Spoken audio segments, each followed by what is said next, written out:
CNews, informação que gera valor.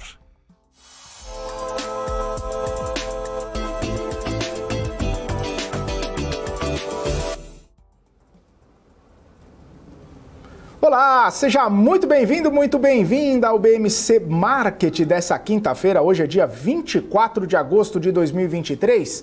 Estamos chegando aqui com os principais destaques, os principais assuntos que estão movimentando o mercado financeiro num dia de reversão ou de realização depois de 2 dias de alta, 1,5% na terça-feira, 1,7% na quarta-feira.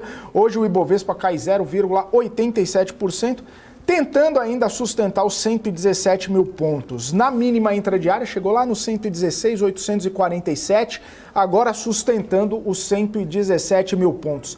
Claro que muito desse pessimismo ou dessa aversão ao risco que a gente vê na Bolsa Brasileira tem a ver com o cenário internacional. As bolsas lá fora seguem em queda, seguem nesse movimento de baixa. A gente olha para as bolsas lá nos Estados Unidos, o Dow Jones caindo 0,77, o S&P caindo 0,82 e a Nasdaq aprofundando um pouco mais a queda.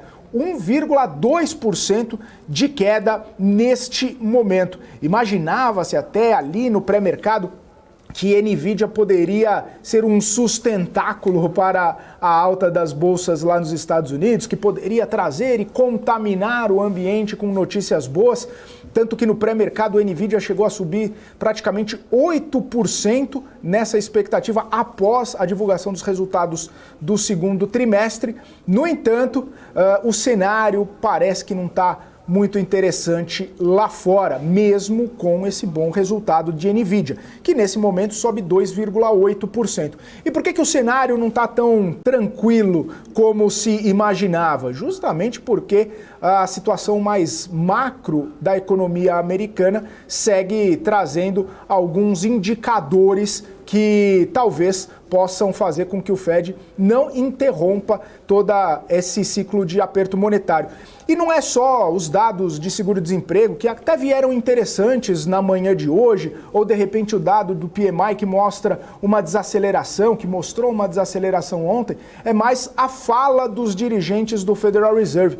2 dirigentes do Fed hoje foram categóricos, falando exatamente o seguinte, que mais aumentos de juros são sim possíveis, que pode acontecer mais aumento de juro, que o Fed tende a manter o juro em patamar restritivo até chegar em 2% e que é essa postura do Federal Reserve, que tem que conter a inflação e que não pode deixar espaço para que haja nenhum tipo de repique. Inclusive, usando a palavra prematuro de falar que os cortes de juros podem acontecer. Claro que no dia em que começa o simpósio de Jackson Hole, onde Jerome Powell vai dar o seu testemunho, vai fazer seu discurso amanhã, com os dirigentes do Fed falando coisas nesse sentido, o mercado acaba dando uma azedada ou pelo menos provocando umas quedas nessa movimentação de aversão ao risco. Claro que o Brasil acaba entrando,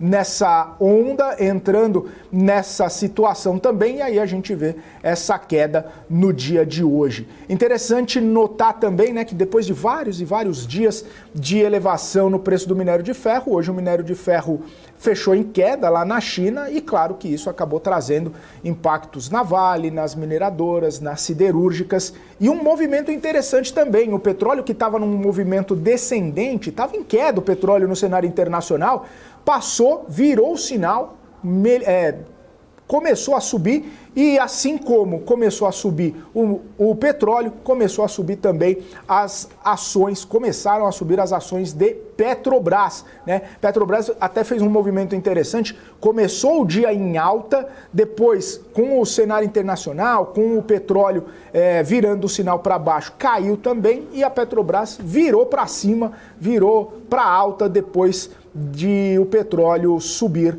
no cenário internacional. Portanto, existe toda essa movimentação de petróleo para cima, Petrobras para cima. Mas a gente vê grandes bancos e também a Vale caindo, o que acaba ajudando a sustentar essa queda no Ibovespa. Fora isso, as aéreas se destacam na queda de hoje, empresas ligadas ao setor de varejo, principalmente a Via, Magazine Luiza, entre outras, acabam caindo no pregão de hoje. Claro que também sendo discutido. A gente fala, poxa, é o cenário interno ou é o cenário externo? O que acaba tendo mais impactos? Muitos economistas têm falado aí que o cenário externo acaba dominando, mesmo com o cenário interno tendo a aprovação do arcabouço fiscal. Hoje mesmo falaram, o ministro Alexandre Padilha falou que a reforma tributária deve passar no Senado em agosto ainda, que acaba sendo até improvável diante de tantas declarações que vimos, mas Padilha falou, Padilha avisou, então a gente fica monitorando. Mas mesmo assim, a gente vê que o cenário talvez ainda esteja um pouco de aversão, um pouco de pé atrás, um pouco de cautela, muito porque precisa ver a execução de todo o arcabouço fiscal a partir do momento que ele for cumprido, se o mercado vai continuar com as mesmas premissas ou com as mesmas interpretações do arcabouço fiscal. Além disso, o que a gente pode falar a respeito do cenário internacional? Uma notícia importante que acabou, inclusive, de ser confirmada, que ontem a gente deu aqui em primeira mão sobre o acidente de avião com o número 1 do grupo Wagner, Yevgeny Prigozhin. E aí a gente trouxe aqui em primeira mão sobre esse acidente e a possível morte de Prigozhin. E hoje acabou de dar uma declaração o presidente russo Vladimir Putin, que até então não tinha se manifestado, não tinha falado nada a respeito da morte do líder do grupo Wagner. Eles que foram muito próximos, eles que foram muito amigos, inclusive, ao longo de vários anos, e claro que houve a cisão depois do Prigozhin liderar esse grupo fazendo motim. E o presidente russo Vladimir Putin, ele deu condolências para a família, também para o líder do grupo Wagner, Prigozhin. Ele diz que, no que diz respeito ao acidente de avião, em primeiro lugar, quer expressar as sinceras condolências às famílias das vítimas, porque é uma tragédia.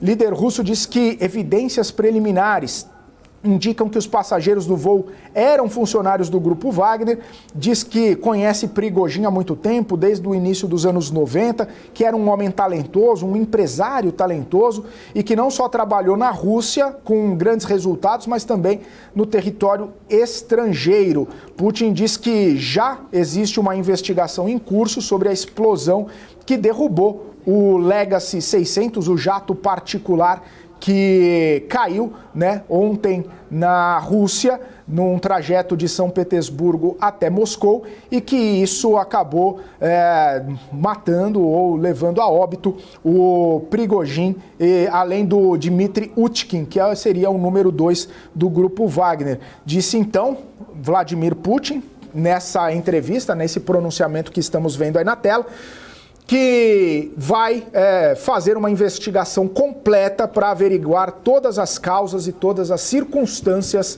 desse acidente, ou seja, a primeira manifestação pública de Vladimir Putin a respeito da queda do avião que vitimou Yevgeny Prigozhin e também Dmitry Utkin, os dois líderes, digamos assim, do grupo Wagner. São 2h39, falando de mercado financeiro, voltando para Brasil, voltando para cenário do mercado financeiro. O Marcos Saravalli já está por aqui para a gente começar esse bate-papo, começar a nossa programação do BMC Market.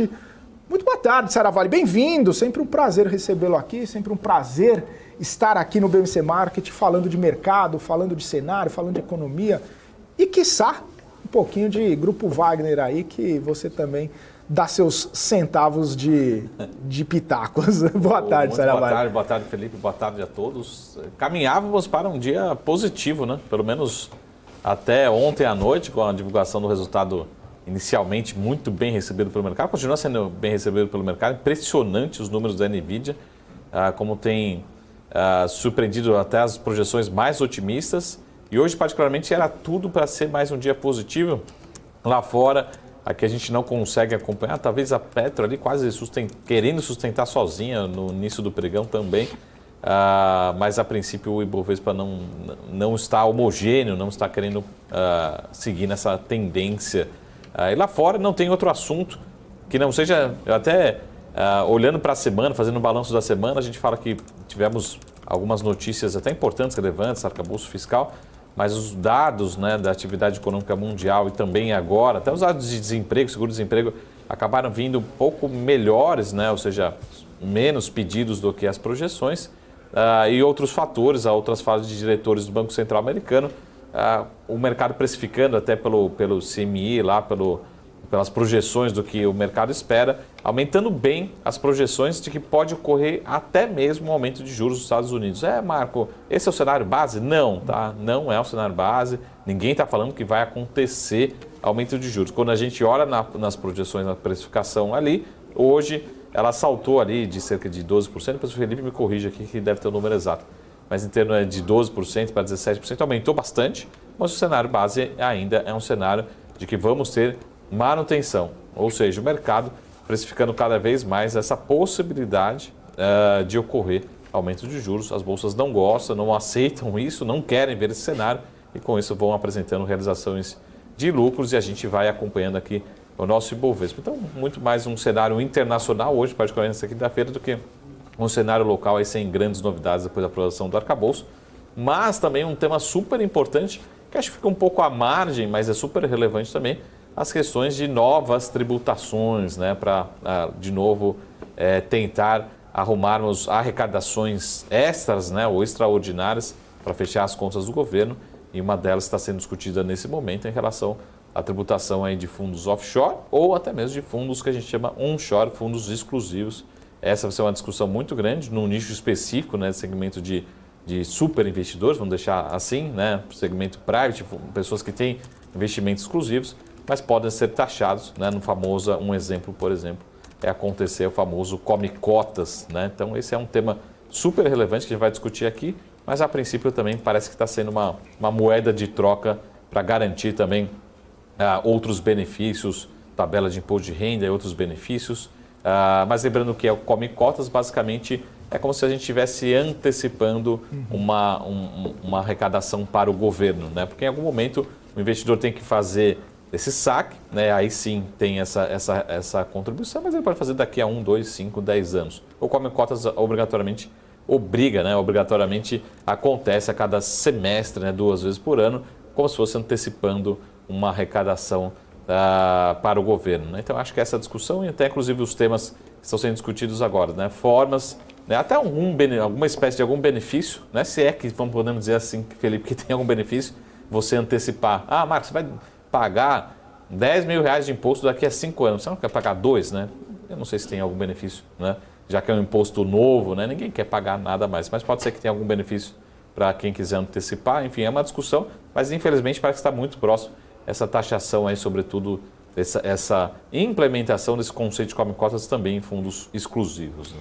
Exatamente, Saravalli. E claro que vamos por partes aqui, né? Que a gente acabou fazendo um overview aí e agora vamos destrinchando. Começamos de NVIDIA, chegamos parte no por come parte. cotas. Eu só quero falar, você acertou, tá tudo certo, 17,5% de chance de aumentar o juro, mas não que isso vá acontecer, só elevou um pouco a possibilidade lá nos Estados Unidos. Mas é como você muito bem falou, o mercado não quer saber de nenhum tipo de incerteza. Se teve uma possibilidadezinha de aumentar, o mercado já fala, opa, peraí, pé no freio e larga tudo e vamos ver o que vai acontecer antes de tomar qualquer tipo de decisão.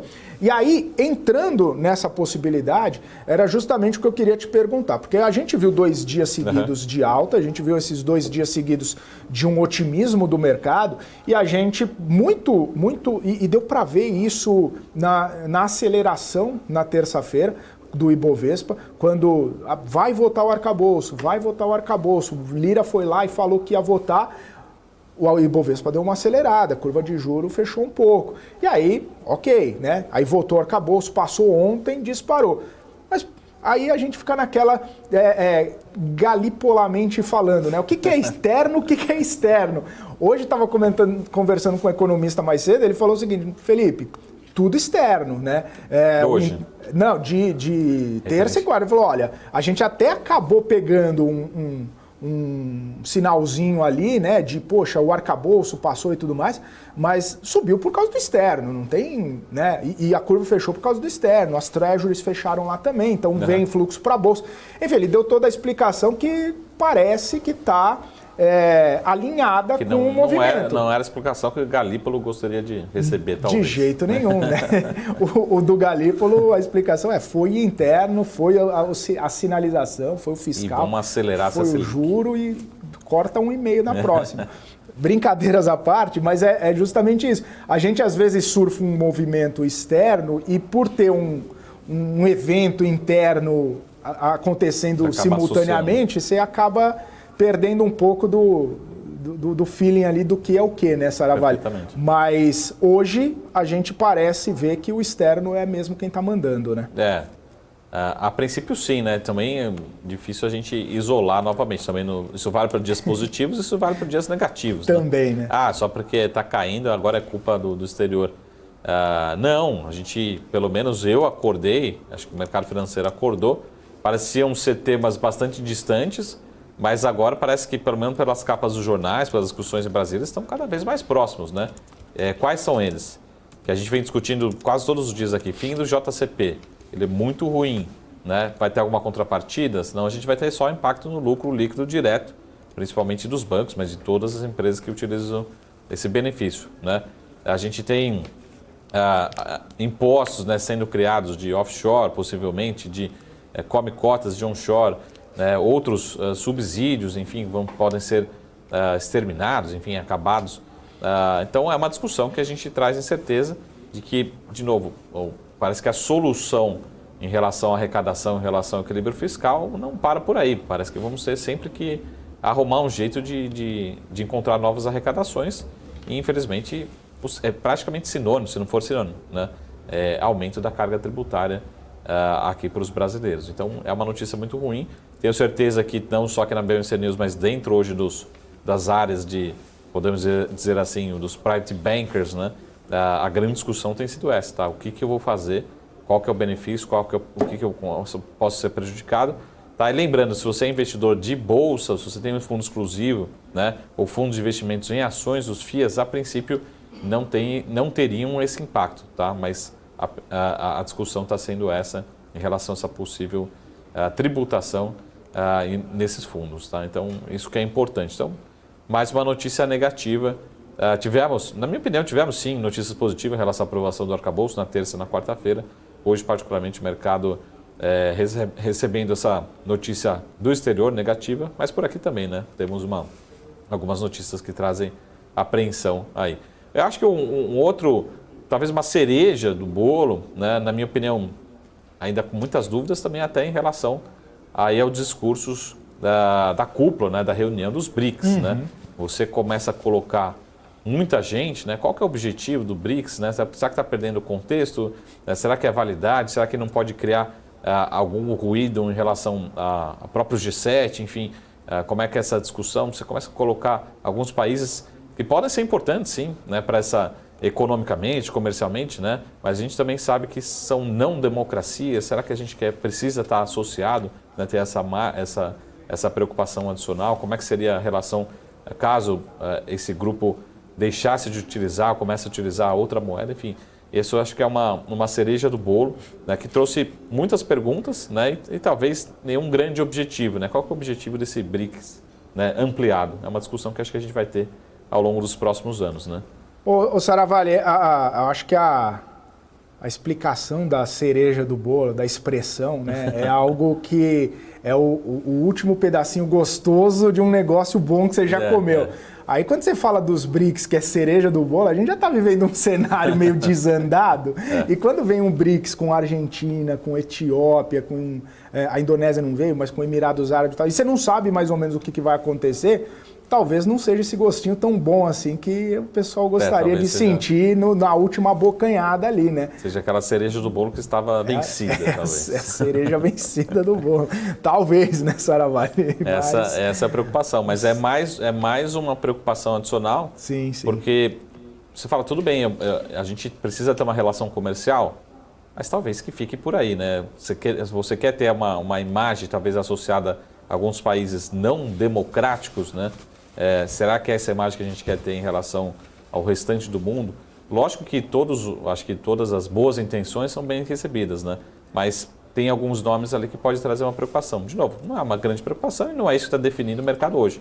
Mas talvez seja um assunto adicional, né, marginal, que possa estar adicionando aversão a risco e trazendo, na verdade, mais dúvidas, né, perguntas do que respostas, pelo menos nesse curto prazo. Mas com certeza, hoje o mercado, nessa quinta-feira, quem define, aí sim tem sido o mercado internacional que resolveu entrar no modo de realização de lucros de preocupação, né, e possibilidade de aumento de juros, como a gente acabou de ver aqui na curva lá fora, né, no CME Group. Saravali, nem a NVIDIA conseguiu ajudar com um sopro mais forte esse barco para caminhar, para andar, para navegar. Nem a NVIDIA conseguiu, né? A gente viu aqueles baita resultados que a companhia entregou no segundo trimestre, com guidance, inclusive, de melhora ainda mais de receita, de lucratividade, de posicionamento da companhia.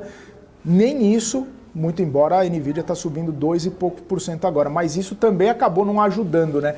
Quando você olha para a vida real, para o mercado real lá dos Estados Unidos, a situação ainda está deteriorada, né? Não necessariamente as empresas de tecnologia conseguem sustentar esse bom ânimo, né? Mesmo que ontem a gente falou, né? A expectativa por NVIDIA é muito grande, muito forte, para saber o futuro da inteligência artificial, o futuro das companhias, mas hoje não capturou esse movimento, né? Aconteceu, acho que tudo que o mercado esperava e gostaria de ver. Os resultados foram muito bons em todas as linhas, crescendo muito forte, projetando novas projeções, não só da companhia, mas também revisões de recomendações, revisões de preço-alvo, mostrando que as ações têm mais potencial de valorização.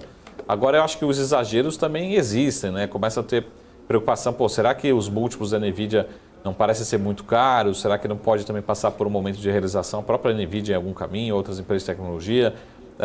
Essa é a preocupação do mercado agora no curto prazo, né? Parece haver alguns exageros. Mas os resultados foram muito bons, espetaculares, revisões para cima acontecendo.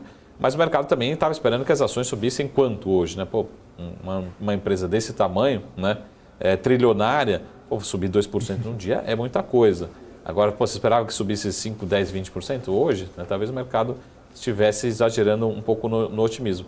Mas o quanto, a gente falou aqui várias vezes, principalmente aqui no Market, quanto que esse papel também já não valorizou. Todo dia a gente comenta aqui e fala, é impressionante o movimento de valorização, sobretudo do low até o high recente, o quanto que não se valorizou e também sustentou grande parte das altas aí dos índices americanos.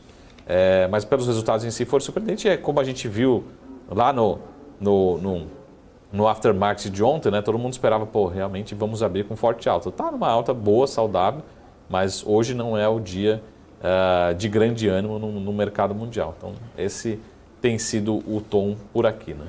Exatamente, Saravali. E claro, né, que a gente fica monitorando esse tom não tão interessante aí para o mercado, torcendo para que alguma coisa aconteça que possa trazer alguma perspectiva, mas só para a gente encerrar aquele assunto de lá fora, aqui dentro, o que acontece e tudo mais, para saber dessas movimentações no mercado, só lembrando, né, Moody's falou que não vai alterar o rating do Brasil tão cedo.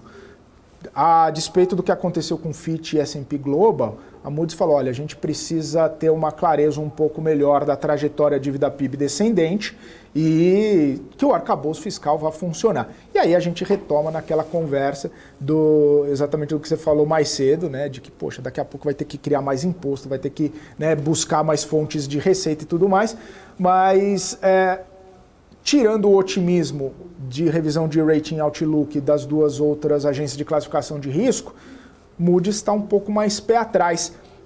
E aí eu queria entender a sua visão, Saravalli. Por que será que não embarcou nessa, né? O que a Moody's vê que as outras não veem, ou o que as outras veem que a Moody's não vê para fazer essa movimentação de mudança de perspectiva para o Brasil? O Brasil está tão ruim quanto a Moody's vê, ou o Brasil está tão bom quanto o S&P Fitch vê? Saravalli, essa é a interrogação, e não vou nem falar que é pergunta de 1 milhão, né, Saravalli? É só um pouquinho mais. E eu não vou falar nem que a Moody's esteja olhando o copo, como a gente fala todos os dias aqui, a Moody's esteja olhando talvez o copo meio vazio e a outra agência, principalmente a Fitch, esteja olhando o copo meio cheio.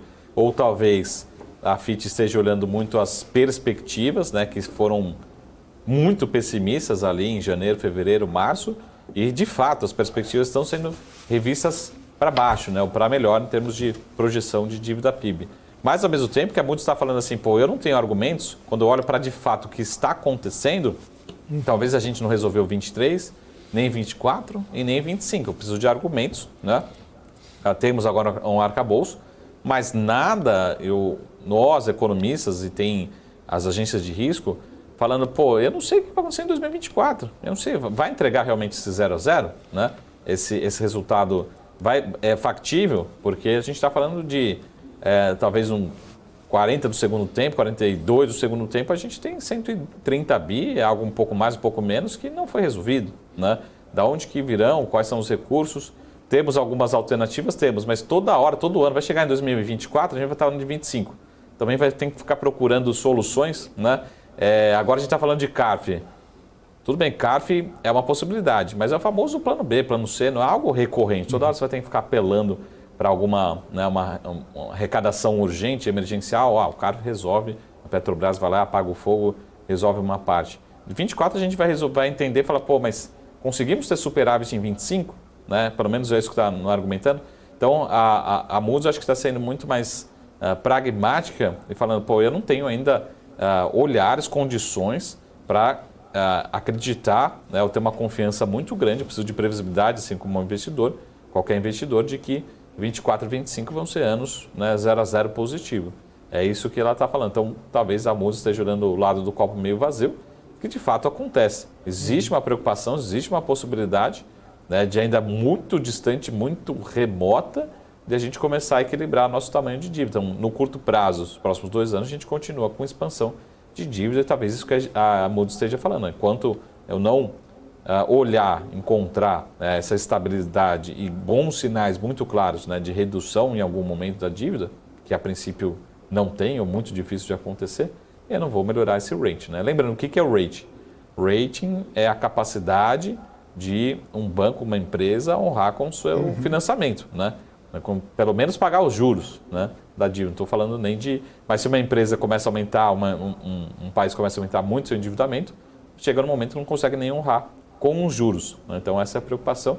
E até uma preocupação que está acontecendo também nos Estados Unidos, né, que teve uma agência de risco que lá rebaixou. Por que rebaixou? Porque a gente está vendo também o governo americano tendo dificuldades também na sua rolagem. Vai rolando, pô, aquela China que me sustentava, financiava tudo, ele continua assim, mas quando ele sustentava 100, agora está sustentando 50, eu preciso arrumar outros financiadores. Para arrumar outros, eu preciso aumentar um pouquinho a taxa, e é isso que a curva de juros americana vai abrindo e vai subindo. Tá? É sempre uma relação de crédito, e a Moody's está sendo mais... Pô, quero olhar a fotografia, mas a fotografia não tem argumentos ainda para falar que essa fotografia vai mudar em algum momento. Então, mas eu gosto muito, porque acho que é aí que surgem as oportunidades, e surgem no longo tempo, você vai começar a avaliar, assim como um analista, um economista, daqui a 2, 3 anos, você quem estava certo. Né? Por isso que é importante ter opiniões divergentes, assim que surge qualquer negócio, né? Com opiniões, cada um uma opinião diferente. Né? Mas claramente a Moody's está num lado, a Fitch está do outro. Né? Exatamente, Saravalli. A Moody's de um lado, Fitch e S&P de outro, e a gente aqui... igual partida de tênis, olhando para os dois lados. Né? Hoje a gente traz os dois para se enfrentarem, e a gente traz a opinião. Se enfrenta, pelo menos debaterem. Né? Se enfrentarem. Põe um ringue aqui no meio. Se enfrentarem no sentido de gerar negócio, discussões, debates. Confronto de ideias, está certo. Vamos fazer o seguinte, a gente já está no finalzinho aqui do nosso bloco, trazendo informações. O Saravari tinha comentado, né, a respeito do fundos exclusivos. Daqui a pouquinho a gente vai trazer um pouco mais sobre esse assunto, até porque tem informações a respeito das possibilidades de como essa medida provisória vai ser apresentada lá no Congresso Nacional, essa MP que tributa e taxa os fundos exclusivos. Mas agora, 2 horas e 59 minutos, nós vamos para um rápido intervalo. Daqui a pouquinho a gente está de volta para mais giros do mercado financeiro e também o nosso convidado já está chegando por aqui. Você continue com a gente, BMC Market volta já já. BMC News. Informação que gera valor. O que impacta a economia e o mercado global. Aqui no BMC News você acompanha em tempo real a abertura do mercado e todas as movimentações do mundo dos investimentos. Notícias acompanhadas de opiniões de grandes especialistas para ajudar você na melhor tomada de decisão na hora de investir. Eu, Paula Moraes, estarei com você de segunda a sexta, às 9h30 da manhã, no BMC News. BMC News. Informação que gera valor. Já pensou se não existisse essa pergunta? Teríamos cavalos mais rápidos? Mais telefones? A Vortex pensou e criou a primeira plataforma digital para o back-office do mercado de capitais. Tecnologia para o que sempre foi analógico. Hoje, temos mais de R$500 bilhão em ativos em 3 frentes integradas. Ir além é descomplicar o mercado de capitais todos os dias. Vortex. Beyond. A minha vida foi e é marcada por grandes histórias. Olha o gol, olha o gol, olha o gol. Depois dessa curva, vem pra vitória. Sonhos, objetivos, Aí vem ele. conquistas. Prepare o seu coração. Tive o privilégio de narrar e contar algumas delas, Na ponta dos dedos. vibrar com elas. Me chamam de narrador de emoções. Faça a festa. Mas, na verdade, eu narro escolhas. Vem pra reta. Escolhas que se tornam vitórias. É hoje. Escolhas de quem fez história. É do Brasil, o Brasil inteiro. Escolhas que mudaram vidas, inclusive a minha. Por isso, eu escolhi a EQI Investimentos, o parceiro que me orienta na hora de investir e que me dá autonomia para conquistar meus objetivos. E você, que tal começar a investir nas suas escolhas? EQI Investimentos. Invista em suas escolhas. BMC News. Informação que gera valor.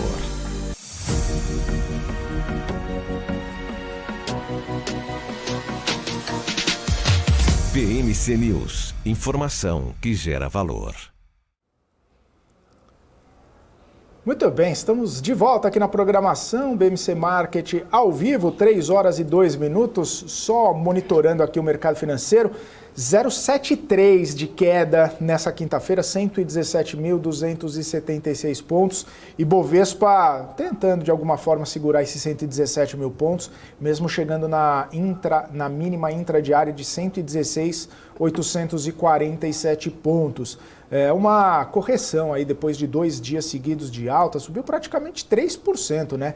Nesses 2 últimos dias, 3,15, 3, alguma coisa nesses 2 últimos dias. E tem toda essa discussão, né? É lá fora ou é aqui dentro? O que acabou puxando e influenciando essas 2 altas do Ibovespa, esse otimismo que a gente teve aqui no Ibovespa. E claro, para a gente também discutir esse assunto, também discutir outros assuntos aqui, eu vou chamar nosso convidado, Luiz Fernando Roxo, ele que é economista, gestor da Poliface, já está aqui conosco. Roxo, bem-vindo aqui ao BMC Market, prazerzaço falar contigo novamente, boa tarde. Prazer é todo meu, uma alegria estar aqui novamente na BMC. Um abraço para você, meu amigo, um abraço para o Saravari também, um amigo antigo. Quando vocês pediram para eu participar, eu falei, não quero falar de arcabouço. Arcabouço é um tema chato e tal, mas podemos falar de qualquer tema. Já tenho até opinião sobre o arcabouço, mas vamos conversar sobre o mercado, que é o nosso tema favorito. Então vamos lá. Ô Roxo, estava até debatendo aqui com o Saravalli, colhendo opiniões diferentes e de vários especialistas para a gente tentar entender um pouco dessas movimentações. Tem duas alas de pensamento, duas correntes de pensamento. A primeira delas de que essas últimas altas do Ibovespa, e fortes inclusive, né, pelo que a gente viu todo mês de agosto, acabaram sendo fruto do cenário internacional, que deu uma melhorada, uma respirada, a gente absorveu essa melhora. Tem outra corrente que acredita que o cenário interno ajudou bastante com a aprovação justamente do arcabouço fiscal e, de repente, a possibilidade de destravar outras pautas econômicas. Qual é a sua corrente filosófica, meu caro? O que você viu aí nesses últimos dias que possa sustentar essas altas do Ibovespa e trazendo algum otimismo para o nosso mercado? Fantástico. Já que você falou sobre filosofia, eu vou citar o Nassim Taleb, né? As relações causuísticas em sistemas dinâmicos, né? A Bolsa é um sistema dinâmico, é um sistema complexo. As relações causuísticas, isso é, as relações de causa e efeito, né? A gente descobriu o que causou o que trouxe aquele efeito, elas são opacas. Então, olhando de fora a variação, a gente não é capaz de descobrir qual foi o fator determinante. Eu acredito que as duas coisas causaram esse impacto, e eu acho que o mais interessante é que cada candle de alta desses últimos dois que nós tivemos, na quarta e na terça-feira, eles foram super grandes, eles foram bem maiores do que quando o mercado caiu. Então, o que eu estou querendo dizer, o mercado caiu bem devagar, nas semanas que ele caiu todos os dias, chegamos a ter 13 dias de queda consecutiva, mas quedas muito pequenas, e o mercado em 2 dias se recuperou, 2 semanas de queda praticamente, está mostrando força do Ibovespa. Eu acho que sim, o arcabouço deixa o mercado animado, dá um alívio, digamos assim, né? Ao invés de ser uma notícia positiva, é um alívio, quer dizer, a gente conseguiu se salvar um pouco mais, mas a questão internacional também é positiva, e na falta de notícias ruins eu acredito que o mercado pode continuar subindo, na falta de notícias negativas. Uhum. Muito bom, o Roxo, muito boa tarde. Roxo é analista da XP, a minha prima é Betina Roxo. Betina Roxo, grande abraço para a Betina. O Roxo, olhando aqui para o mercado, até hoje particularmente, a gente estava comentando aqui antes, que a NVIDIA veio com um resultado muito forte, e acho que todo mundo falando, hoje vai abrir, a NVIDIA vai continuar puxando tudo para cima, mas olhando também para a CME, a gente está falando um pouquinho de que o mercado começa a precificar, mesmo que não seja o cenário base, precificar até alguma possibilidade de aumento de juros nos Estados Unidos, né? Como é que você tem visto, primeiro, o mercado mundial, sobretudo no mercado americano, e qual o recado que você passa, sobretudo olhando para as ações de tecnologia que já estão subindo 50%, 100%, 200% aí ao longo desses últimos meses, e começa a ter aquela sensação, mas Roxo, não é uma bolha, não é melhor evitar, será que não é melhor sair? Ou muita gente também já falando que era short, né, o Felipe, a gente brinca que era um short claro, mas também não para de subir essas ações. Que tipo de recado, como é que você tem visto, sobretudo, o mercado americano e tecnologia como um todo? Perfeito. O mercado e a economia americana, eles estão esperando um motivo para subir. Né? Então a gente vem há bastante tempo fazendo o aperto monetário, subindo juros, a inflação começou a convergir, então é muito comum que a expectativa geral seja a expectativa do mercado voltar a subir. A gente gosta de alta, né? A maioria das pessoas é comprada em bolsa. Hoje saiu uma informação, saiu um dado de emprego nos Estados Unidos que veio um pouquinho pior do que seria o ideal. Por quê? 240 mil pessoas, 230 mil pessoas pediram seguro-desemprego. A expectativa é que fossem 240 mil. Uhum. Então se esperava uma notícia da economia esfriando, quer dizer, mantendo o número de seguro-desempregos alto, e veio um pouco abaixo do que se esperava, e não é uma notícia boa. o mercado está querendo sempre notícias um pouquinho melhores. Então o ideal seria que tivesse vindo, ao invés de 230 mil seguros de empregos pedidos nos Estados Unidos, o ideal fosse 250, quer dizer, um pouquinho acima dos 240. Eu acredito que o mercado hoje, inclusive, poderia subir, ou poderia ajudar, né, a ficar mais otimista. Com relação às empresas de tecnologia, é muito interessante, porque existem, de fato, motivos para elas continuarem subindo, como a gente viu o balanço aí da NVIDIA, da mesma maneira que os preços já estão muito estratosféricos. Um grande amigo e conhecido do mercado financeiro, ele é conhecido, ele me chamou algumas semanas atrás, falou: Roxo, pensa numa estratégia de opções para a gente ficar short em Tesla, para a gente ganhar dinheiro com Tesla não, NVIDIA, para a gente ganhar dinheiro com a queda da NVIDIA, porque eu acho que já está na máxima e tal.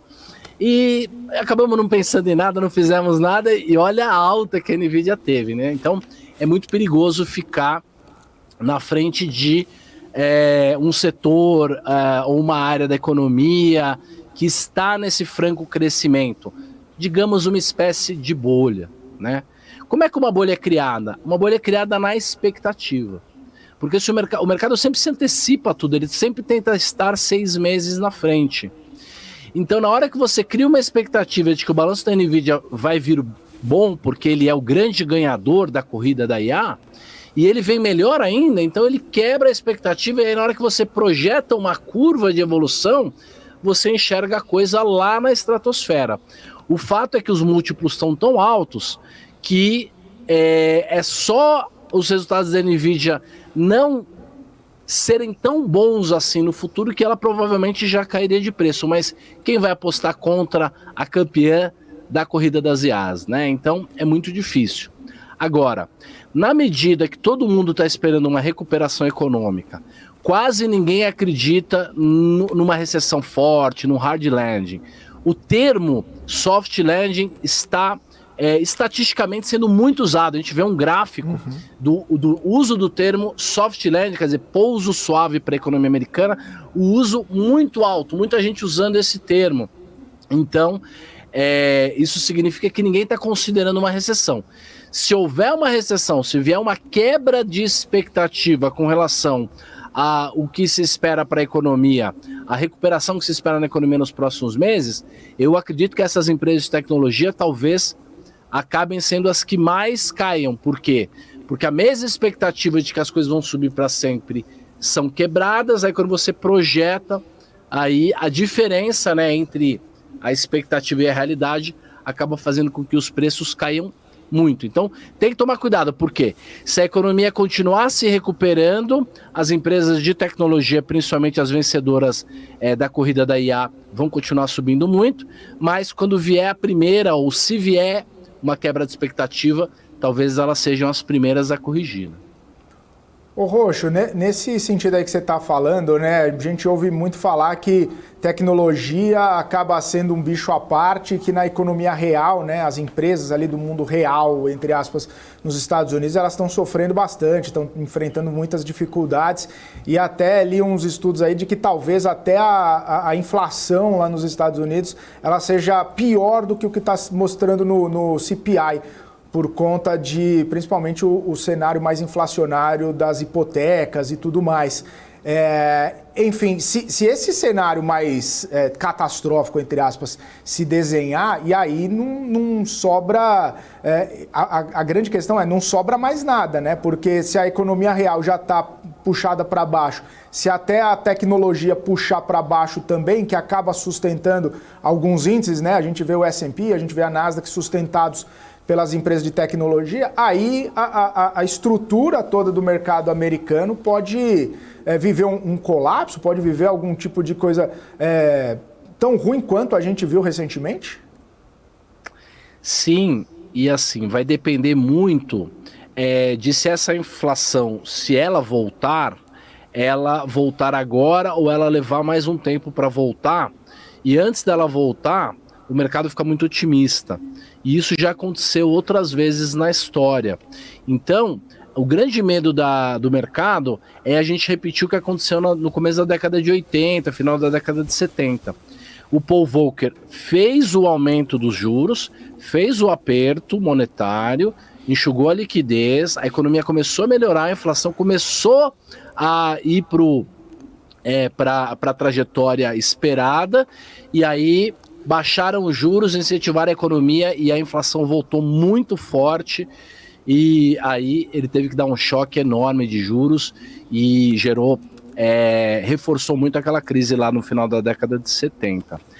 A inflação de serviço, a inflação inclusive dos gastos que o governo americano tem feito dentro dos Estados Unidos, inclusive também a coisa bélica, eles são muito importantes, mas é difícil de você controlar, né? E meio que o aperto monetário vai impactar isso, pode corrigir isso. Eu acho que o problema é se vier um choque de inflação de oferta vindo de fora, principalmente no petróleo, por exemplo. Então, se a gente tivesse um petróleo subindo e subindo rápido, daqui algumas semanas ou meses, na situação atual em que os Estados Unidos quase não têm reserva de petróleo, aí as coisas poderiam realmente se complicar. E a gente está vendo esse medo se mostrar no preço dos títulos e na taxa dos títulos do Tesouro Americano de 10 anos, né? Elas estão batendo aí um recorde aí dos últimos 10 anos a gente não tinha chegado nesse nível de juros. Então é o medo da volta dessa inflação. O aperto monetário pode resolver a questão da demanda, mas uma inflação de oferta seria uma coisa bem complicada. E depende, inclusive, de Rússia, de Ucrânia, de Arábia Saudita, de uma série de coisas que não está ali no nosso ou no alcance dos Estados Unidos. O Roxo, um dos assuntos do mercado financeiro aqui no Brasil e no mundo tem sido sobre, até virou filme, né? Aquele investidor Michael Burry sobre Big Short, né? Se você puder explicar um pouco de que tipo de operação, porque a princípio até saiu na mídia, aqui na BMC, no mundo, de que ele está voltando a apostar até posições bilionárias contra os índices, esperando talvez algum cenário de crise, enfim. Se você puder explicar que tipo de estratégia, né? Se de fato, acho que talvez foi confirmado que ele está fazendo esse tipo de aposta, e se você concorda com esse possível cenário, ou seja, realmente vale a pena, né? Temos argumentos para isso, né? Que foi uma informação, acho que, né, Felipe, de em torno de uns 10 dias atrás que começou a se ventilar essa posição do Michael Burry, apostando contra, né, os índices americanos. O Michael Burry é um grande ícone do capitalismo, na medida que ele meio que representa aquele grande filme, né, que é o Big Short, a grande aposta. Ele andou muito comunicativo, digamos assim, no Twitter dele nos últimos anos, mas de maio para cá ele apagou todas as próprias mensagens e parou de postar. Ele tem uma personalidade claramente ali meio bipolar, digamos assim, então até ele parar de postar em maio, às vezes ele falava, semana que vem vai ter crash, depois não vai, depois eu estava errado, depois eu vendi tudo, depois eu comprei de novo. Agora não, ele parou de postar, mas como ele tem um veículo, um fundo de investimento nos Estados Unidos, a SEC, né, a CVM americana, obriga que as informações do que tem dentro do fundo dele sejam divulgadas trimestralmente. Então, em julho, no começo de julho, a posição, né, do final de junho, começo de julho, do fundo dele foi divulgada. E aí descobriu-se que ele, dentro da carteira, ele está comprado numa quantidade de 2 milhões de opções, tanto de opções de venda, puts, né?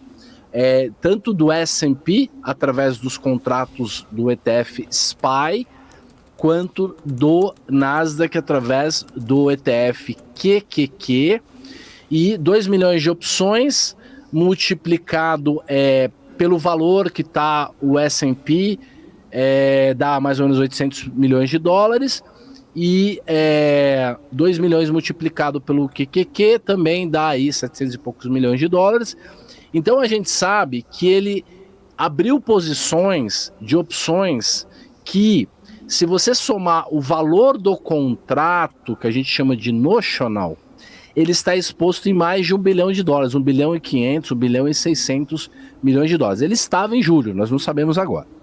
O fato é que eles não precisam divulgar qual é o preço de exercício, aquilo que a gente chama de strike, nem o vencimento e algumas outras informações a gente não é capaz de obter também.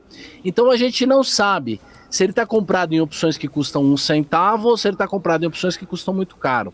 O fato é que ele está exposto em termo de notional em 1 bilhão e poucos milhões de 600 milhões de dólares, que daria 96% do patrimônio do fundo dele. Então o fundo dele tem 1 bilhão e 700 milhões de dólares e ele está exposto em 1 bilhão e 600 e poucos. Só que, se a opção que ele comprou custa 1 centavo, ele gastou para isso $1 milhão que seja. Então a exposição, quanto ele poderia perder com esta aposta numa queda que ele fez, é $1 milhão se ele comprou opções de centavinhos. Então é possível que ele tenha feito essa aposta toda, mas ele não está arriscando 95% do patrimônio do fundo em puts. Ele pode estar arriscando uma parte muito pequena se as opções que ele comprou são aqueles pozinhos, aqueles heads de cauda, que provavelmente é. Então, assim, ele realmente está apostando numa grande queda se ele continua posicionado nessa posição que ele tinha lá no começo de julho, mas é possível que não seja uma posição tão agressiva e tão grande assim. De qualquer maneira, sim, ele está apostando num crash, num colapso, o que faz todo sentido porque a maior parte dos indicadores econômicos mais antecedentes já mostram no radar que a chance de uma recessão mais severa não é tão baixa assim. É bem pedagógico, viu, Roxo, isso aí, porque a gente ouviu falar algumas vezes, né, Saravalli, que ele deu all-in contra o mercado americano, e aí ouvir essa explicação acaba sendo até um alento aí para saber exatamente o que acontece, porque é difícil ouvir algumas coisas que não são tão corretas, né, do ponto de vista da estratégia. E mais do que isso. Se você me permitir, ele fez apostas na queda e ele antecipou um crash várias vezes nos últimos anos, 2015, 17, 19. Então, assim, ele é pé de foca, a gente chama, né? Ele é Zé Vendinha, ele gosta de apostar na queda, até porque ele ficou famoso por isso. Então, assim, é uma informação importante, mas ninguém deveria usar essa informação para decidir como investir. Ela só é uma informação adicional. Boa. Ô Roxo, e só para a gente continuar nos assuntos dos shorts aqui, ô Saravalli, você que falou bastante disso, a gente estava até comentando recentemente, Roxo, dessas altas expressivas desse ano, né, de Petrobras, e aí até brincava, né, que parece ser o short mais óbvio da Bolsa, porque o tanto que subiu uma empresa estatal que tem toda a possibilidade ou até mesmo um perigo ali de relação à governança e tudo mais, talvez fosse um short óbvio ali, mas para contradizer todo mundo, várias casas acabaram revisando projeções, melhorando as projeções para a Petrobras e ela nos últimos tempos também só subiu, né? A pergunta seria o short mais óbvio e agora não é mais? Como que você está vendo essa movimentação toda na Petrobras, Roxo? Perfeito. Lembrando que a gente tem algumas maneiras de ganhar na queda de um ativo de um mercado. Uma das maneiras é você de fato fazer o tal do short, que é alugar as ações da companhia, vendê-las descoberto e ganhar na queda, mas ao mesmo tempo, se o ativo subir, perder na mesma proporção. Esse tipo de exposição, ela é extremamente arriscada. Por quê? Porque o papel não tem limite para subir. É claro que ele tem um limite racional, mas eu me lembro em setembro ou novembro de 2007, nós tivemos o pré-sal.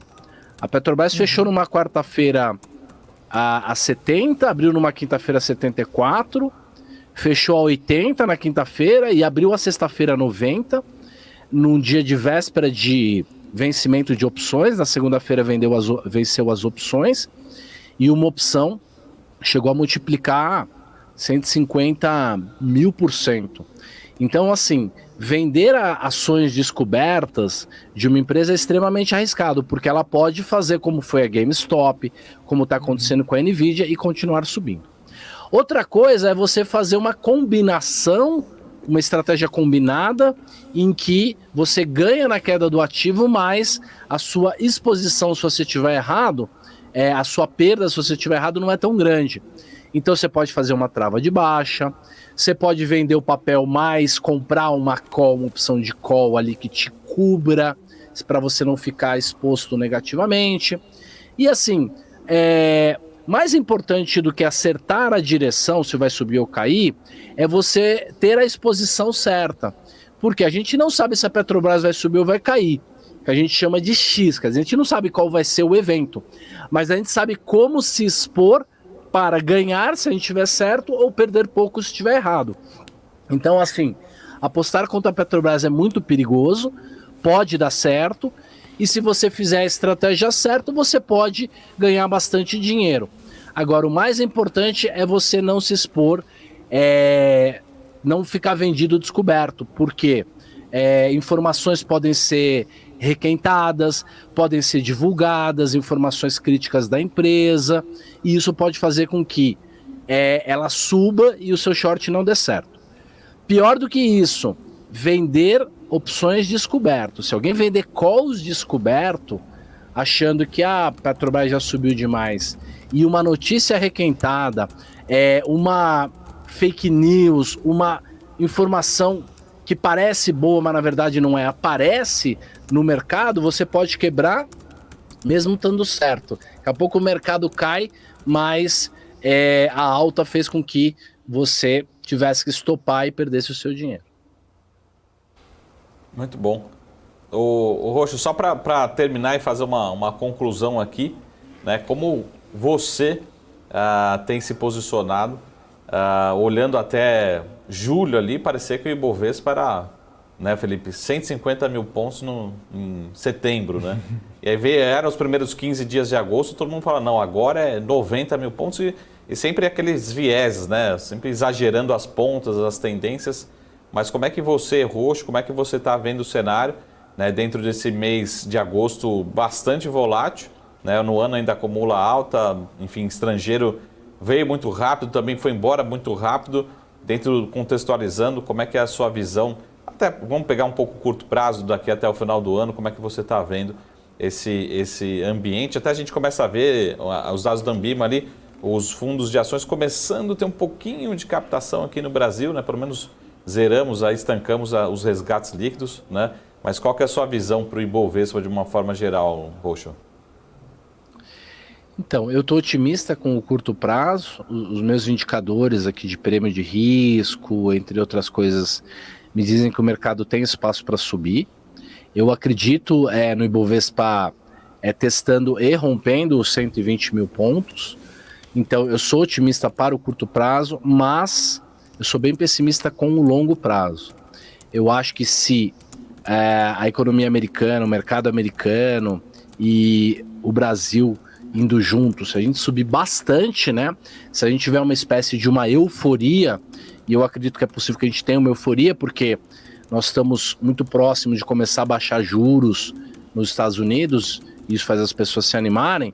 Se o mercado subir muito, eu acho que a gente tem um risco de no começo do ano que vem, ou no final desse ano, se a inflação voltar, ou se algum evento inesperado aparecer no radar, a gente tem uma queda bem significativa, uma espécie de um crash.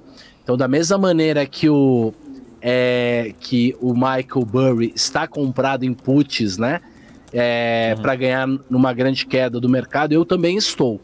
Então eu acredito que no curto prazo o mercado pode ser otimista, mas se a euforia for muito grande, é possível que a gente tenha um crash, uma correção muito, muito alta, se pintar uma recessão aí que não está no radar de ninguém, né? Ninguém está vendo uma recessão, ou pouca gente. Se vier uma recessão mais severa, é possível que o mercado corrija de maneira exagerada. Maravilha, Roxo. Agradeço demais aí sua participação, sempre muito bom poder bater esse papo contigo. Volte mais vezes. Até uma próxima, então. Um grande abraço para todo mundo aí. Voltarei com certeza. Valeu. Luiz Fernando Roxo, economista, gestor da Polyface aqui com a gente, sempre trazendo visões muito interessantes, visões muito bacanas a respeito do mercado financeiro, e ele que sempre monitora, né, Saravalli, colapsos, digamos assim. É bom entender essa visão, é bom entender essa, né, movimentação dele aí para saber por onde caminharemos, ou talvez caminharemos com o Ibovespa e o cenário global também, né? Até nos faz lembrar muito dessa sequência, né, de dias de queda que a gente teve aqui, que entrou para a história. BMC News relatou muito, outras manchetes, primeira vez nos últimos 10, 20, 50 anos, né? Fazia muito tempo que a gente não via dias de queda. Vai acontecer de novo? Então a gente tem duas respostas. Provavelmente não nesse ano, provavelmente não em breve. Mas a segunda resposta, né, tirando a palavra aqui do Roxo, vai acontecer de novo. Só não sei quando. Não sei se vai ser no ano que vem, daqui a 5 anos, 10 anos. Difícil repetir tantos dias seguidos. Mas é importante você ter justamente esse tipo de sinalização, né, esse tipo de proteção. Você vai só pedir pro pessoal cortar para você, porque estou eu na tela, hein? É isso aí. É importante sempre utilizar muito das suas estratégias, né, e você ficar confortável com as suas posições. Né? Como acho que ficou bem claro na exposição aqui anterior, que, de novo, não quer dizer necessariamente que, né, está apostando na queda. Muito cuidado com isso, isso pode ser muito arriscado, isso muito pode ser penoso, prejudicial, trazer prejuízos muito grandes. Mas é sempre importante também ter alguma espécie de proteção, reduzir a volatilidade, né?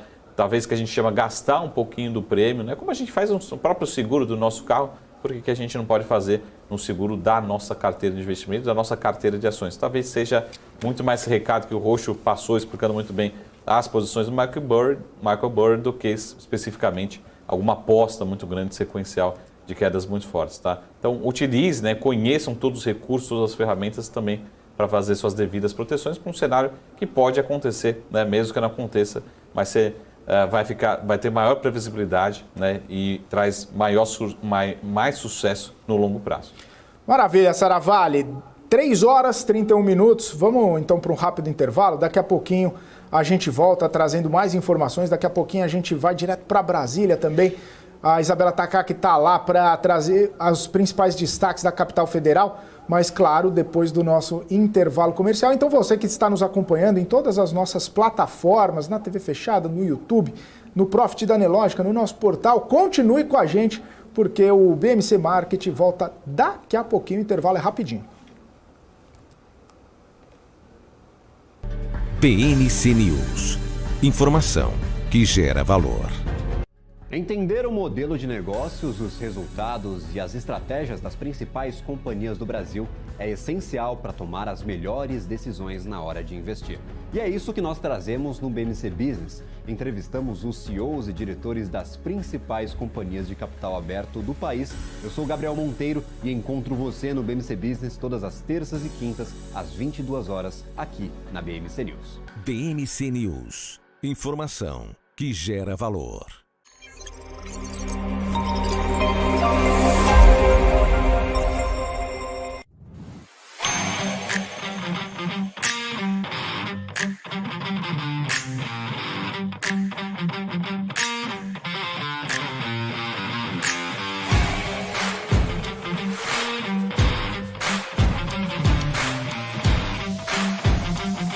Vortex Beyond.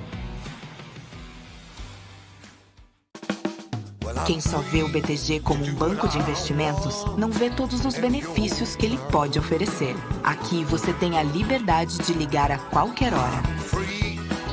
E tem a confiança de contar com o time BTG.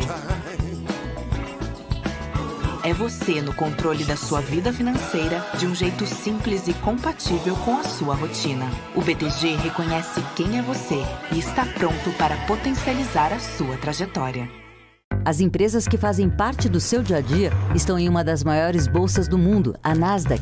E a boa notícia é que você pode investir nessas empresas diretamente pela Avenue, sua corretora nos Estados Unidos. Com os dados das ações dos Estados Unidos fornecidos pela Nasdaq em tempo real, o cliente Avenue pode acessar diretamente as maiores bolsas do mercado americano.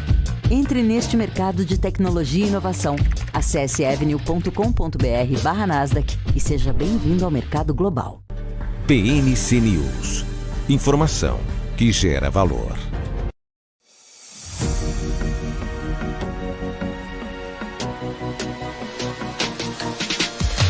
PNC News. Informação que gera valor. Muito bem, estamos de volta aqui na programação BMC Market ao vivo, 3 horas e 34 minutos. Algumas declarações aqui do ministro de Minas e Energia, Alexandre Silveira, no radar, aquele parecer da Advocacia Geral da União a respeito da exploração da margem equatorial por parte da Petrobras. Esse parecer, a gente noticiou bastante ontem, esse parecer da Advocacia Geral da União, inclusive um dos motivos ali pelos quais Petrobras acabou tendo grande otimismo também no pregão de ontem. Hoje já devolve um pouquinho, praticamente no 0 a 0. Abriu em alta a Petrobras, depois voltou para o patamar negativo, testou o patamar positivo de novo e agora praticamente no 0 a 0 a Petrobras. Mas o que diz o ministro de Minas e Energia, Alexandre Silveira? Ele diz que o IBAMA agora deve avançar no processo de licenciamento da margem equatorial. Inclusive, ele sinalizou que estaria encaminhando o ofício para a Advocacia Geral da União para que a Câmara de Conciliação seja criada, justamente para dirimir qualquer dúvida em relação a essa exploração na margem equatorial. Ele diz, que o diálogo com o Ministério do Meio Ambiente tem que ser permanente e a exploração da margem equatorial vai trazer benefícios. Recursos do petróleo vão ser imprescindíveis para financiar a transição energética. Aquilo que a gente vem falando, que vai retirar petróleo do solo, vai utilizar um combustível fóssil para financiar a transição energética. Inclusive, essa sinalização de diálogo com o Ministério do Meio Ambiente e tudo mais, acaba sendo por conta de algumas declarações da ministra Marina Silva ontem, que diz que não existe conciliação para questão técnica, dizendo que o IBAMA tem que ser muito técnico e na sua decisão, e quando diz que não vai explorar por questão técnica, a questão técnica não tem conciliação.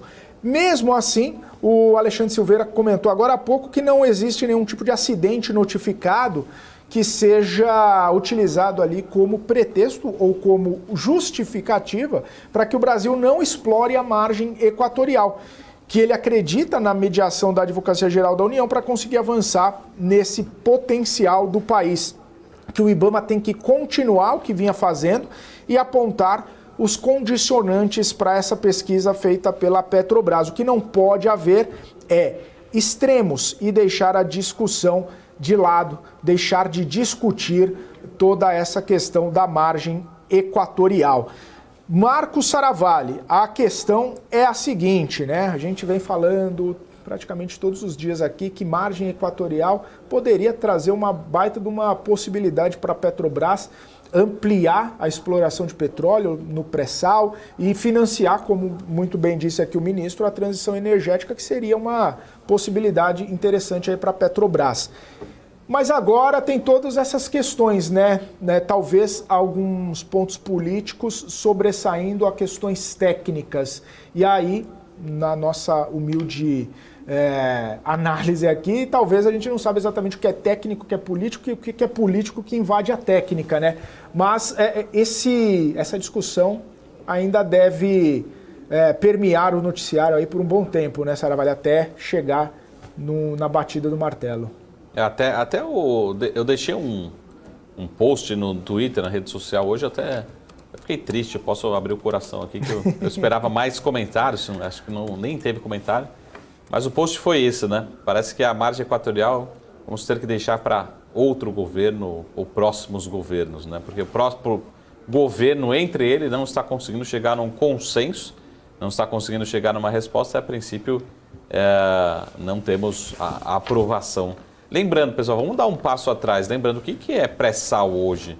Pré-sal hoje é a principal fonte de receita da Petrobras, talvez do setor, vai continuar sendo um ativo gigantesco, um ativo de qualidade que nos orgulha, né? Muita gente, muito engenheiro, outros países vêm aqui estudar, conhecer e ainda tem um potencial de volume muito bom, né? Custos muito baixos, produção, né? Recolhe muito imposto. Ou será que não pode? Eu não tenho essa informação, mas será que na margem equatorial não pode ter que vem dizendo, né, comparando com o novo pré-sal em termos de volume, potencial de crescimento, receita, PIB, geração de emprego, impostos, qualidade, né, custos muito baixos? Será que não? Ou pode ser ainda melhor? Então essa que é a discussão. Poderíamos, né, pelo menos no meio do caminho, né, eu volto a dizer, né, talvez tenha toda essa discussão, mas não é uma discussão que a gente vai ter agora. Vamos trazer as autorizações para começar os estudos, para avançar, para dar os próximos passos, para trazer um crescimento sustentável. Lembrando, pré-sal, né, quanto tempo que a gente já não explora isso e vai continuar explorando, né? E lógico, pode acontecer acidentes, mas quantos acidentes a gente lembra hoje, né, de pré-sal, de petróleo no Brasil? É tudo muito mais seguro, muita tecnologia, precisa sim ser colocada muitas leis, regulamentos, mas também trazer um crescimento sustentável, né? A gente conseguir explorar isso de uma forma sustentável em todos os sentidos, né? Socialmente, ambientalmente e também financeiramente, para trazer esse crescimento para o país, né? Até acho que o lado bom, né, das reuniões do BRICS, acho que é importante que a gente olhe para a Arábia Saudita, outros membros, enfim, potenciais, para saber, pô, de onde que veio tanta riqueza? Grande parte dos países veio da riqueza do petróleo. A gente tem que saber explorar, tem que saber consumir, enfim, gerar riqueza para o país como um todo, mas é super importante. Até como os próprios executivos da Petrobras estão falando, né, é trazer ajudar a ter uma fonte de recursos até para financiar essa transição energética. Agora, a princípio, dentro das falas que nós vimos durante essa semana particularmente, parece que não é assunto desse governo, né? Então, a gente acaba vendo outros países saindo na nossa frente, né, acelerando esse processo de exploração e, até como a gente fala, a demanda de petróleo vai continuar forte, talvez não crescente, mas forte, muito alto, mas no mundo a gente não tem uma nova grande oferta. Essa região, essa possível bacia pode ser uma nova oferta mundial que o Brasil poderia se destacar muito fortemente, né? Mas, em princípio, eu sou muito da opinião, vamos chegar no meio do acordo, vamos chegar no caminho, vamos chegar em algo que possa, pelo menos, dar os próximos passos da pesquisa, do desenvolvimento, né? E depois a gente discute em relação a outros temas, né? Mas tem muitas perguntas que a gente não tem as respostas, mas a gente precisa de aprovações aí no Brasil. E sempre aquela questão, né?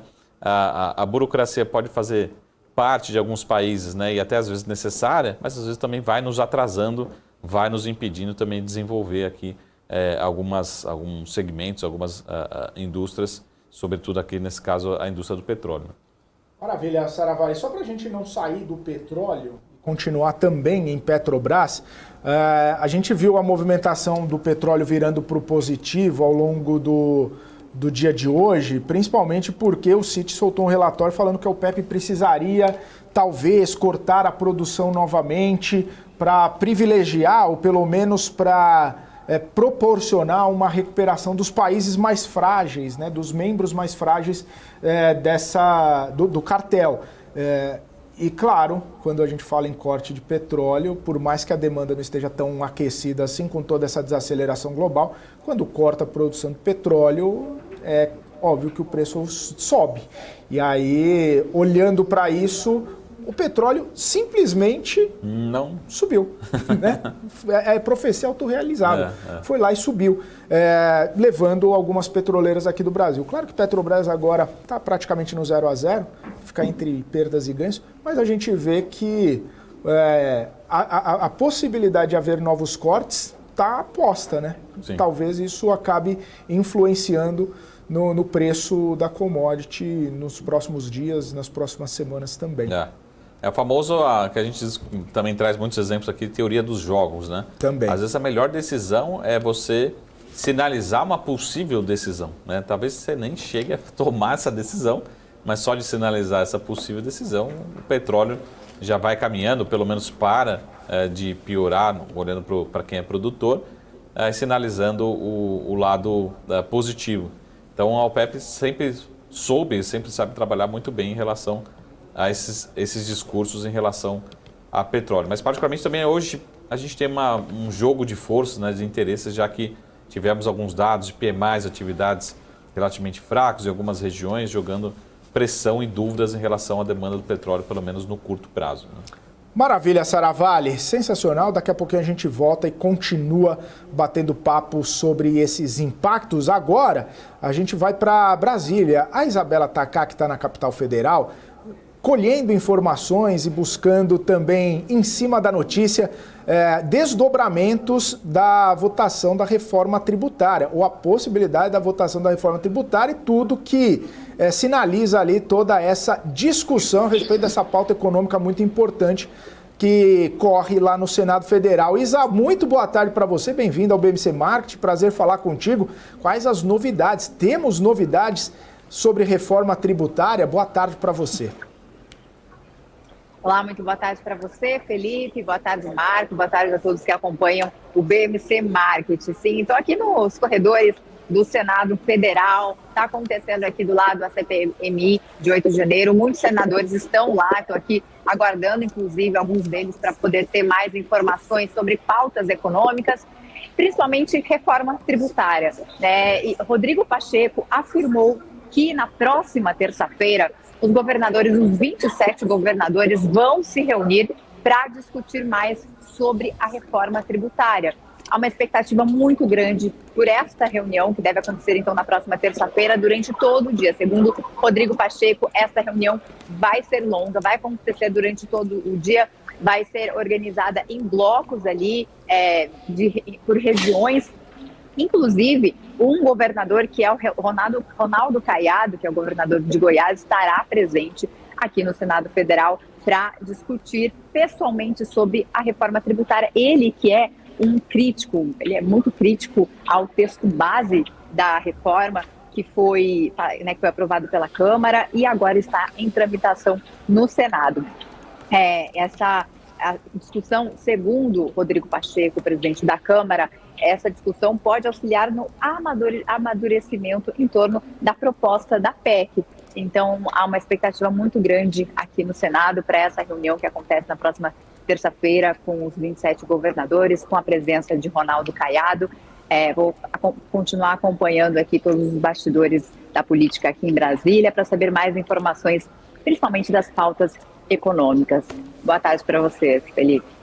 Tá certo, Isa. Obrigado pelas informações. Você vê que continua acompanhando a movimentação lá em Brasília para trazer todas as informações aqui para a gente.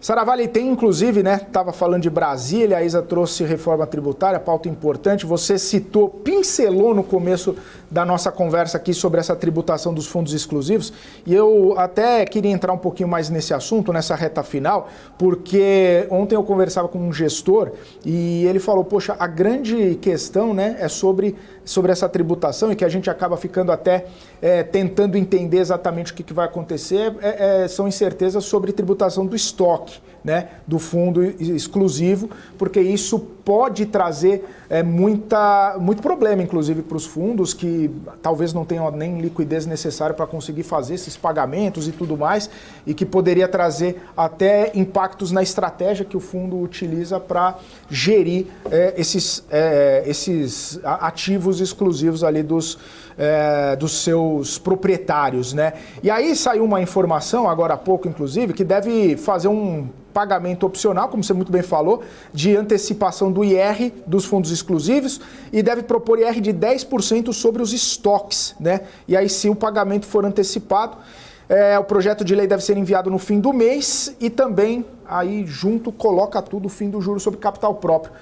Essas mudanças, né? Se a gente for pensar num fundo exclusivo, que tem essa possibilidade de ter uma antecipação, mesmo se não tem liquidez, isso pode atrapalhar a estratégia, pode atrapalhar a liquidez de ter que vender algum ativo para fazer esse pagamento, e se não é líquido também pode demorar ou pode vender a qualquer preço. Enfim, quais os principais pontos sensíveis, Saravari, de uma proposta que talvez passe e tenha que entrar em vigor rapidamente, se não houver um período de carência, um período de colocação em prática ali, que os gestores, né, ou os proprietários desses fundos podem sofrer de implicações com uma pauta como essa? Claro que o governo está olhando a arrecadação, mas tem o outro lado também, né? Tem o gestor e o proprietário que vai ser talvez impactado.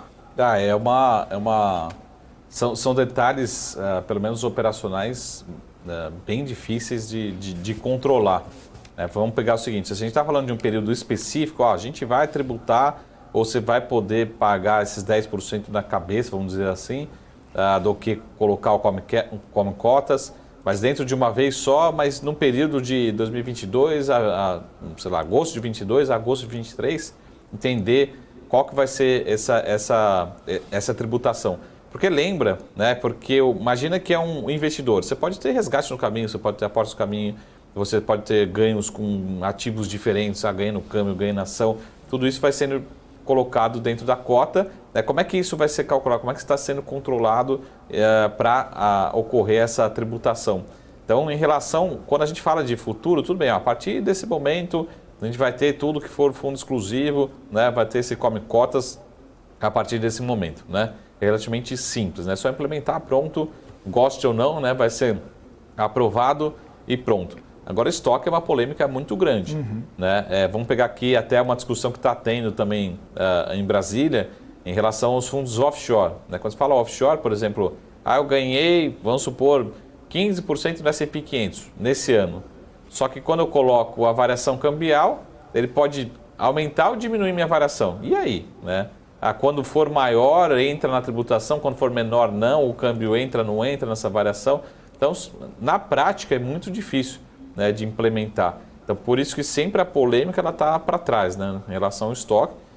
Na minha interpretação, deveria ser algo muito específico, num ano específico, um período específico, e da forma mais simples para não ocorrer diversas interpretações. Para frente, teoricamente, é mais fácil, mais simples de implementar, né? Imagina, agora até tudo bem, aqui no Brasil a gente tem uma previsibilidade, enfim, mas imagina estoques, né, de muito tempo que nunca foram alterados, um fundo exclusivo lá de 1980, por exemplo.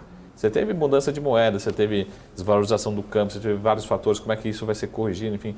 É algo que pode ser bastante polêmico se você não tiver uma regra muito clara, sobretudo para trás, né? Ou seja, os fundos que foram constituídos até 2020 não precisarão, só foram constituídos nesse período até esse período, novos aportes, tá? Então, por exemplo, um fundo de 50 anos, o que faz com esse fundo, né? Não, só os aportes que ocorreram nos últimos 5 anos, novos aportes, novas cotas que foram geradas nesses últimos 5 anos. Enfim, precisa deixar muito claro, né, porque a interpretação pode ser decisiva nesse movimento aí de arrecadação e de também contribuição, né, do próprio cotista especificamente, né? Então a polêmica está para trás. Para frente, é lógico que a polêmica ninguém gosta de tributação, mas é mais fácil de implementar porque você começa a regra do jogo e pronto. A partir desse momento, 2 de janeiro de 2024, começa a tributação pronto, né? Agora o estoque acho que tende a ser muito polêmico e muito difícil de implementar, né? Imagina, sei lá, grandes bancos, corretores que têm dezenas, às vezes centenas de fundos exclusivos, né? Precisa olhar cota por cota, aplicação por aplicação, né? Para entender como isso vai ser colocado, esse imposto especificamente, né? Mas aí se for daqui para frente, não arrecada o que quer arrecadar, né, Saravari? Aí não adianta, né? Então... Aí não me ajuda. Não, me ajuda aí não ajuda o governo, né? Não chega num número que tá querendo. Exatamente. Mas a discussão é sempre em relação ao estoque, né? Lembra que o ano passado a gente estava falando de tributar os fundos imobiliários? Sim. Né? Que é uma discussão que depois que, né, não deveria ter falado aqui, porque senão a gente vai relembrar desse assunto, né? Não gostaria de relembrar, mas a gente já falou desse tema, nos fala a memória, cerca de um ano atrás, por volta disso, né? O ano passado. E a discussão é justamente essa, né? Mas e os fundos que já foram lançados, as cotas que foram emitidas, passado, né? Enfim, a preocupação é sempre em relação ao estoque. Mas como você bem disse, né? Talvez a grande preocupação seja em relação ao estoque, porque daí que talvez seja o maior ponto de arrecadação, principalmente uma arrecadação de curto prazo, né? Você arrecada todo o estoque pronto, faz tudo uma arrecadação de uma vez só. Né? Saravalli, último minuto, um minutinho e pouco aí para considerações finais nessa quinta-feira de correção do nosso Ibovespa, 0,88 de queda. Saravalli, o que podemos amarrar? Bom, até para terminar a semana, talvez, né, por incrível que pareça, não é nenhuma relação aí com os dias da semana, mas sexta-feira tende a ser o dia mais importante dessa semana aqui particularmente. Então vamos acompanhar aqui na BMC News, no marketing, né?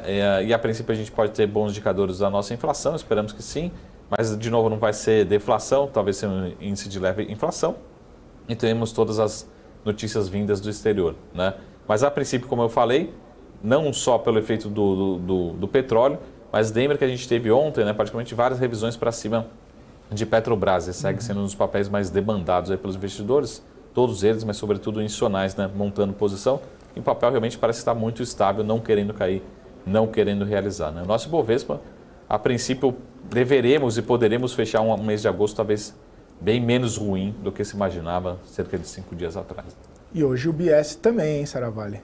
Também colocou upgrade? Colocou a Petrobras lá no teto. Não está querendo ficar sozinho. O último não paga uma prenda, não pode ser o último. Sempre aparece o mais um. É isso aí.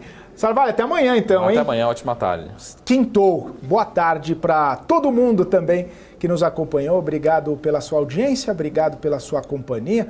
Só lembrando, continue nos acompanhando em todas as nossas plataformas, nas operadoras de TV fechada, no nosso canal do YouTube, no Profit da Nelogica e também no nosso portal. Você acompanha a nossa programação e isso, claro, também em todas as nossas redes sociais. Vou ficando por aqui, volto amanhã a partir das 2h30 da tarde. Forte abraço. Tchau, tchau.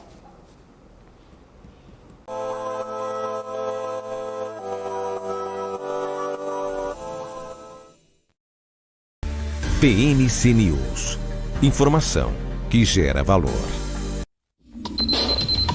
O que acontece?